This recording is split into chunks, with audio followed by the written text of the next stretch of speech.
Hey guys, and welcome back to the channel. We have Coco Gauff versus Madison Keys for the quarterfinals of the Roland Garros 2025 tournament. The head-to-head is 3-2 in favour of Madison Keys, and she's won the only meeting they've had on clay, which was last year in Madrid. Before you do get into it though, remember to that like button, do subscribe if you're new, and do leave a rating and review if you're listening on a podcast platform. Shout out to our members as well on YouTube. This is an interesting one because we have two players who are at maybe opposite spectrums of their career. I mean, Madison Keys is not old, but she is, you'd say, in her prime years, right? She's towards the back end of her career, and you would think Coco Gauff is very much still towards the start of it. And even though she's been on tour for so long, she's still so young and has so much youthful energy, I think it's fair to say. Both are Grand Slam champions, have won a slam each, and they now go up against each other in, I would say, in great form. So this should be a very captivating matchup. Coco's making her fifth consecutive Roland Garros appearance, or fifth consecutive Roland Garros quarter-final appearance even. We know that she brings to the table elite athleticism, very solid and strong two-handed backhand. The forehand on clay is, I would say, much better than it is on any other surface. And she's got incredible defensive skills, one of the best movers on tour. And her return capabilities are also up there. The serve has been a little bit of a sticking point. She's got a big first serve. And the issue hasn't necessarily been her second serve in terms of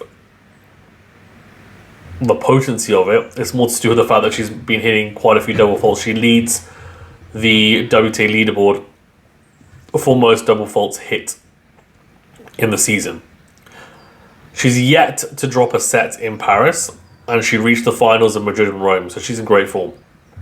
For Madison Keys, of course, the current Australian Open champion, she just hits such a clean ball. I mean, if you're watching her matches, especially the one against Sofia Kenin, I thought she was hitting the ball so clean.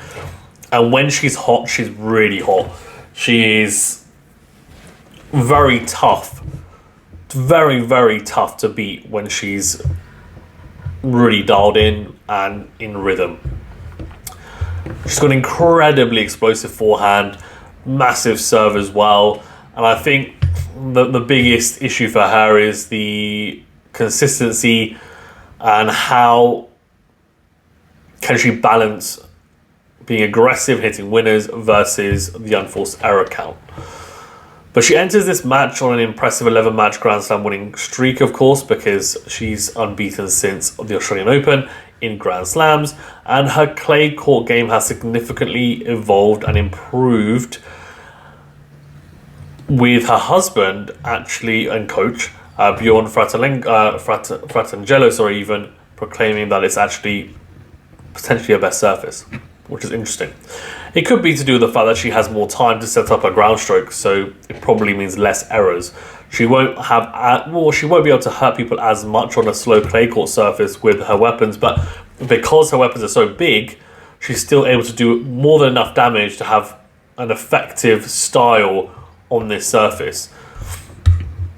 Essentially, her power transcends the surface.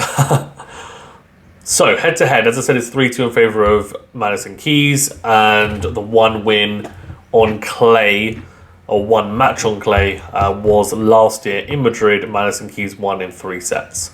In terms of how they look so far during the tournament, Coco Gauff has beaten Gadecki, Valentova, Buskova, and Alexandrova all in straight sets. Madison Keys has beaten Seville and then Bolton in straight sets. Sofia Kenin beat in 3 sets. Hailey Baptiste, who had a fantastic run at Roland Garros, she beat in straight sets. Look, I mean, it's going to be a very intense match, is my feeling. I do think one of the biggest tactical matchups is how does Gauff's defense and transition game match up against Keys' first strike power. because Madison Keys, you would expect to win the shorter points, and it could come down to Madison Keys winning the lion's share of shorter points, Coco Gauff winning the lion's share of longer points. But how do the rallies actually transpire? How many points do we have percentage-wise past 4 or 5 shots compared to points under 4 to 5 shots? Because Gauff will be able to absorb, definitely for periods, Keys' powerful ground strokes. She'll be able to extend the rallies and use her athleticism to create angles, set up her forehand. The one thing I think that Keys will look to do, though, because I was talking about how her power, in my opinion, transcends the surface, I do think she has a chance of, in my opinion, targeting the Gauff forehand. And because Keys has such a big forehand, even on clay, and even though Gauff, I think she will feel confident at the start with her forehand, there is a chance that she could rush Coco and make her look awkward on that forehand wing, even on a slow clay court surface. So that'll be interesting to see how that one plays out, and if she's able to do so, if she's able to effectively carry out that game plan, Keys. And also it's about picking her moment. She doesn't want to just go into the forehand for the sake of it when Gauff has a lot of time. She wants to go into the forehand when she feels like she can really attack that corner. Keys is going to try and shorten the points, be dominant with the first serve, and then dominate with that +1 forehand. Both, as I said, possess strong serves, especially the first serve, but I think Keys' serve is probably a bit more consistent. Generally, if we're talking about first and second serves. Gauff, though, what I will say is she's been holding serve under pressure pretty well, despite the double fault issues. What I will say is, though, on clay, the forehand is so important, even more important than it is on any other surface, because you just have that bit of extra time, and dominating with your forehand, being able to hit with big topspin, find angles, is a real must. So the question is, can Gauff find that forehand consistency whilst dealing with Keys' power? In terms of movement, I think it's a no contest. I think Gauff moves much better than Keys. Keys has, in my opinion, improved quite substantially in terms of her movement on clay over the years. But Gauff is just a natural. She slides so well on the clay, and she just is able to defend and retrieve so efficiently with just pure athleticism at times. But she's just so explosive in her movement as well. In terms of mentality, look, Gauff has a strong record in Grand Slams and has had deep runs in the past. I think Keys' Australian Open run would have given her big confidence. She's unbeaten in Grand Slams this year so far. I think she will be very much up for this, and I don't see either player necessarily capitulating. I think it's going to be a really hard-fought match. I can see it going to 3 sets.